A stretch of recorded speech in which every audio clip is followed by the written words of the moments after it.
के दिन की सबसे विशेष बात, आज मार्गशीर्ष कृष्ण पक्ष की चतुर्दशी तिथि और रविवार का दिन है। चतुर्दशी तिथि आज रात 12:45 तक रहेगी। हर महीने के कृष्ण पक्ष की चतुर्दशी को मास शिवरात्रि व्रत किया जाता है, अतः आज मास शिवरात्रि व्रत है।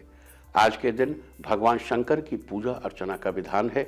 आज के दिन भगवान शंकर को बेलपत्र, पुष्प, धूप, दीप और भोग चढ़ाने के बाद शिव मंत्र का जप किया जाता है। कहते हैं ऐसा करने से मनचाहे फलों की प्राप्ति होती है और जीवन में चल रही सभी समस्याओं का समाधान भी निकलता है। इसके अलावा आज के दिन जो भक्त मास शिवरात्रि का व्रत करते हैं, भगवान शिव उनसे प्रसन्न होकर उनके सभी कामों को सफल बनाते हैं।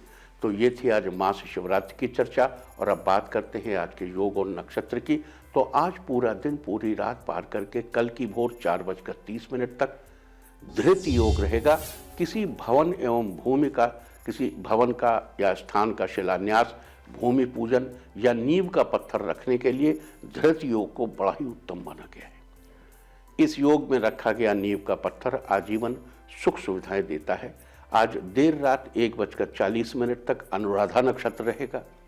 ये 17वां नक्षत्र है। अनुराधा नक्षत्र को सफलता, आनंद और सौभाग्य का प्रतीक माना जाता है। साथ ही इसे बुद्धिमत्ता, विवेक, शक्ति और संरक्षण की क्षमता के साथ जोड़कर देखा जाता है। अनुराधा नक्षत्र के दौरान विवाह आदि का आयोजन, यात्रा और वाहन खरीदने जैसे कार्य करना शुभ माना जाता है। अनुराधा नक्षत्र का संबंध मौलर्षि के पेड़ से बताया गया है। मौलर्षि के पेड़, उसकी लकड़ी से बनी माला और अनुराधा नक्षत्र व्यक्ति को स्वतंत्रता प्रदान करने वाले हैं, उन्मुक्त जीवन की प्रेरणा देते हैं और बंधनों से मुक्ति में सहायक होते हैं। ये बंधन चाहे पूर्व जन्म के कर्मों के हों या इस जन्म के बंधन, चाहे कर्म के हों, धर्म के हों, श्रम के हों, भ्रम के हों, भय के हों या विचार के हों, सर्वबंधनान प्रमुच्यते अनुराधा, अर्थात जो सभी बंधनों से मुक्त कर दे वो अनुराधा है।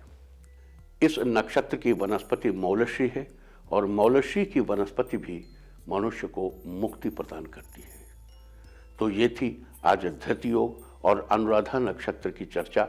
और अब बात करते हैं आज के दिन पड़ने वाली भद्रा की चर्चा।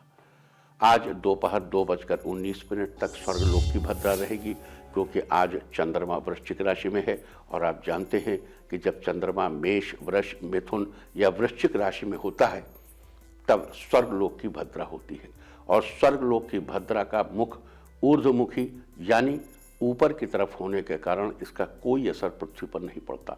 इस दौरान शुभ काम किए जा सकते हैं, लेकिन स्वर्गलोक की भद्रा के दौरान इस बात का ख्याल रखना चाहिए कि भद्रा के मुख काल में कोई भी शुभ कार्य नहीं करना चाहिए।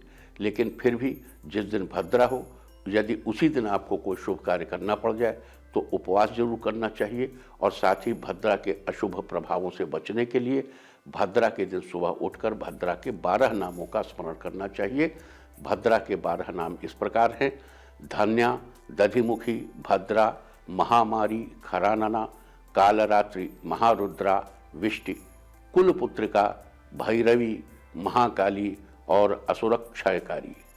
तो ये थी आज के दिन पड़ने वाली भद्रा की चर्चा। और अब मास शिवरात्रि के दिन किए जाने वाले उपायों की बात कर लेते हैं।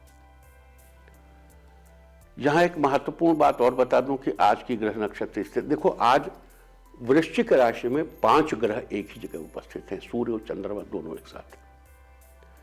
तो इन ग्रह स्थितियों में सभी लोग इन उपायों को करके इनका लाभ उठा सकते हैं। और आइए अब चर्चा शुरू करते हैं आज के दिन किए जाने वाले उपायों की। अगर आप अपनी आर्थिक स्थिति को लेकर परेशान हैं, आपको आर्थिक रूप से कोई लाभ नहीं मिल पा रहा है, तो आज आपको 3 मुखी रुद्राक्ष की पूजा करके उसे गले में धारण करना चाहिए। आप चाहे तो उसका ब्रेसलेट बनवाकर हाथ में भी धारण कर सकते हैं, आपको आर्थिक लाभ मिलेगा। और अगर आप अपने रास्ते में आ रही सफलता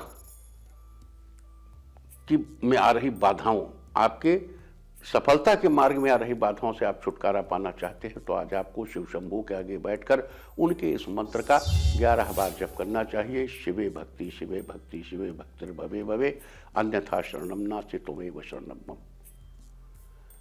आपकी सफलता के मार्ग में आ रही बाधाएं दूर होंगी। अगर आपकी अपने पड़ोसियों से बिल्कुल नहीं बनती और किसी किसी बात पर तो लोगों से आपका झगड़ा भी हो जाता है। तो आज आपको उनके घर के सामने से थोड़ी सी मिट्टी लाकर उस पर रुद्राक्ष की माला से भगवान शिव के मंत्र का 5 माला यानी 540 बार जप करना चाहिए। उसके बाद उस मिट्टी को वापस वहीं रखाएं जहां से आप उसे उठाकर लाए हो। अगर आप अपने धन धान्य के खजाने को भरे रखना चाहते हैं तो आज आपको शिव मंदिर में जाकर भगवान को चावल अर्पित करने चाहिए और चरण छूकर भगवान का आशीर्वाद लेना चाहिए। आपके धन धान्य के खजाने हमेशा भरे रहेंगे।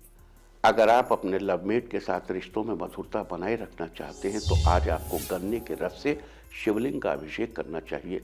लवमेट के साथ आपके रिश्तों में मधुरता आएगी।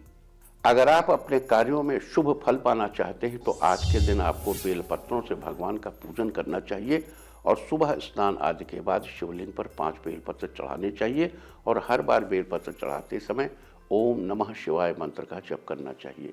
आपको कार्यों में शुभ फल प्राप्त होगा। अगर आप समाज में अपना प्रभुत्व स्थापित करना चाहते हैं तो आज शाम के समय आपको शिव जी की पंचोपचार के साथ पूजा करके शिव पंचाक्षर स्तोत्र का पाठ करना चाहिए। समाज में आपका प्रभुत्व स्थापित होगा। अगर आपके परिवार में हमेशा कोई न कोई बीमार रहता है, सबकी सेहत में उतार चढ़ाव लगा रहता है, तो आज आपको अपने घर में महामृत्युंजय यंत्र की स्थापना करनी चाहिए और उसकी विधि पूर्वक पूजा करके उस पर मंत्रों का जप करना चाहिए। जिस मंत्र का 1008 बार आपको जप करना है वो इस प्रकार है। ओम त्र्यंबकम यजामहे सुगंधिम पुष्टिवर्धनम उर्वारुकमेव बंधनान मृत्युर्मुक्षी अमामृतात्। सिद्ध किए हुए यंत्र को घर में स्थापित करने से आपके परिवार के सदस्यों की सेहत ठीक रहेगी।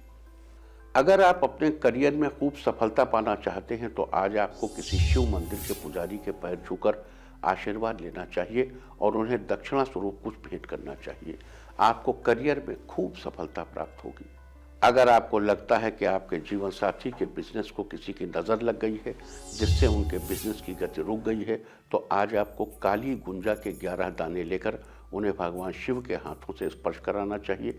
फिर उन दानों को अपने जीवन साथी को देकर उनसे कहें कि वो इन्हें संभाल कर अपने पास रख लें। आपके जीवन साथी के बिजनेस को लगी नज़र दूर हो जाएगी और बिजनेस की गति ठीक हो जाएगी। अगर आप अपने बच्चों का जीवन खुशहाल बनाना चाहते हैं तो आज आपको थोड़े से सफ़ेद फूल लेकर उन्हें अपने बच्चों के हाथ से स्पर्श कराना चाहिए और उनकी माला बनाकर भगवान शिव को चढ़ानी चाहिए। आपके बच्चों का जीवन खुशहाल बना रहेगा। अगर आप अपने दिमाग को शीतल रखना चाहते हैं, अपने कार्यों को शांतिपूर्वक बिना किसी परेशानी के करना चाहते हैं तो आज थोड़ा सा चंदन घिसकर पहले शिवलिंग पर तिलक लगाएं, फिर उस बचे हुए चंदन से अपने मस्तक पर भी तिलक लगाएं। आपका दिमाग शीतल रहेगा और आपके कार्य शांतिपूर्वक बिना किसी परेशानी के पूरे हो जाएंगे। तो ये सारी चर्चा थी आज मास शिवरात्रि व्रत और चंद्रमा के तुला राशि में होने के बारे में। उम्मीद है कि आप इस चर्चा का लाभ जरूर उठाएंगे।